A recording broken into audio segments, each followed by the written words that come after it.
I believe this wholeheartedly. You can make money at anything if you care about it, you care about the people you work with. You can do anything. I've got guys that make absurd amount of money cleaning pools. Hey, what's up? Seth Grable here, and I'm here with Justin Long of Diazo. We're here to talk about wealth and wealth creation. Tell me your journey. How did you start in kind of creating wealth? I've been doing this for about 2 decades. I wanted to dig deeper with clients and have a different experience. So I started my own firm, and we do what we call concierge, bespoke financial planning, wealth creation. Our tagline for the firm is financial independence by design, because it's an intentional process to get there. So there's a story that I tell. My dad was a horse trainer. His biggest client was a corporate litigator. I looked up to him. He played Major League Baseball. Cool. That's cool. And I was like, this is what I want to do. I want to go to Stanford. My dad had sold a piece of property in California, set it aside for my college fund. And he said, hey, I carved out a portion for you to go to college anywhere you want in the world.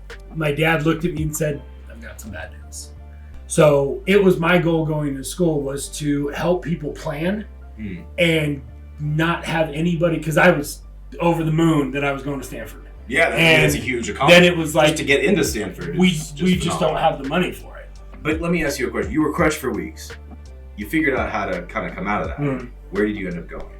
So I went to a local school. I went to University of Nevada, Reno. Much more affordable. I didn't go to school with that intention, but I took an economics course my first semester. I started to understand economics, and then I went back home and I asked my dad about what he was invested in and what the guys did, and I started to dig. Yeah. And I just saw that they put him in something that could have been great, but busted instead. And if it was, a small portion of his assets that they did that with, it was great, but it was everything he had. So you're saying maybe riskier stuff should be a small portion. It should be appropriate for your situation. You talked about wealth creation. Yep. There's a book called Wealth Opportunity. Okay. Yeah, my father wrote that. Okay. So Gary Grable, my father is he's a real estate entrepreneur. He's bought real estate his whole career. It was funny when I was growing up. I always thought we were very, very poor. Right. Because he would take every dollar he made. Everything was leveraged. Put it into real estate. Yep. Everything and leveraged. He did loans on his house, everything. But then he put money into real estate. He just would buy. He's got a portfolio of about 2 million square feet. Oh, wow. Crazy. And a lot of the times, real estate is just an obvious thing to do. It's not obvious, right. But it's a very great wealth creation tool. Absolutely. But I think wealth advisors a lot of times forget that. And because you just said they don't get paid on it, right. They just ignore it. Well, right. That's not fair to the client. It's not right to the client, really. Well, that's not being a fiduciary. And that's the way I built this firm, is we're a fiduciary firm, pure through and through. I'm also a certified financial planner, which puts another layer of fiduciary responsibility on top of it. It all will come back. If you make the client money, no matter what you do, they're going to refer you. They're going to come back. They're going to start doing more deals with you. Happy clients are the best advertising you can ever have. 100%. We had a family friend of ours that the joke was he's the wealthiest gardener. This gardener happened to own all the accounts throughout all of California. Yeah. Like the major corporate accounts of like Westfield and all the major accounts. So Gardner, kind of. He was a businessman, right? But he started gardening. I was gonna say he didn't start with 5,000 trucks and 10,000 employees. No one does. Right. No one does. You can't. And I think that's a big message to someone that wants to start something. Right. Do something. Start. It doesn't matter what it is, as long as you're committed. And I think you have to give it enough of a chance. No, agreed. I think a year is a real chance. Right. Anything less than a year, you're dabbling. Yeah. Well, it's a hobby. It's a hobby. Yeah. And everybody deserves an opportunity. Yeah. I fully believe that. Agreed. Everybody deserves good representation when they're buying or selling real estate. Everybody deserves a good financial plan. Everybody deserves somebody to take the time and say, hey, look, let me do my best work for you. If I can't help you, I can't help you. I'm not a magician. Yeah. But it takes a magician sometimes to get that stuff sometimes done, it does, because I've had some people that I'm like, I can't help you because you have completely unrealistic expectations. If someone were to give you a kind of a amount of money, how much usually kind of you work with? So our average client is somewhere between $1.5 and $2 million. But we have clients up to 10, 15, 18, 20 million. And we've got clients we took 2 on yesterday that are just starting their plan. They're willing to put the work in. They're willing to take the time to do the things they need to. I'm going to help them. Cool. So we don't have any minimums. The only thing I ever ask is, hey, look, make sure this matters to you, because your money can't matter more to me than it matters to you.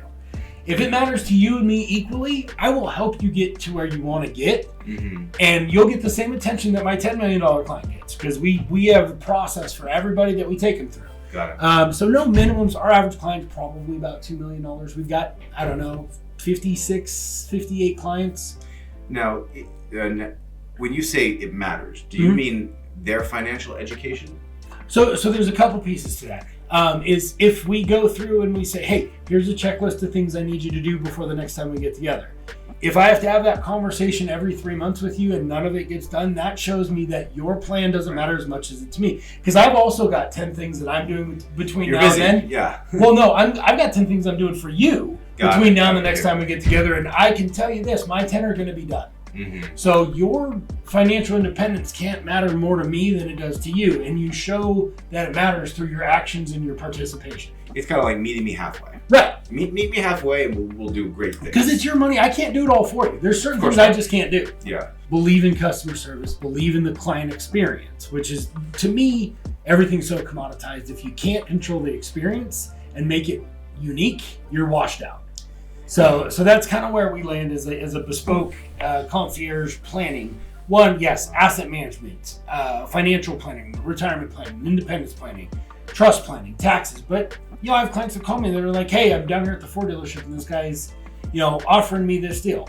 I just happened to be a finance manager at Ford many, many lives ago when I first got out of college. Wow. And I'm like, all right, put them on the phone.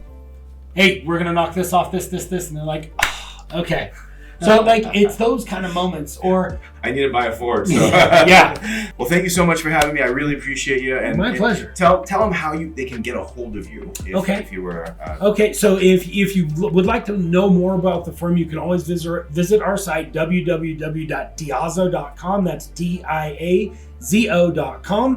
We are also on Facebook and LinkedIn at Diazo Wealth. And then feel free to call the office as well. We're 702-745-1800.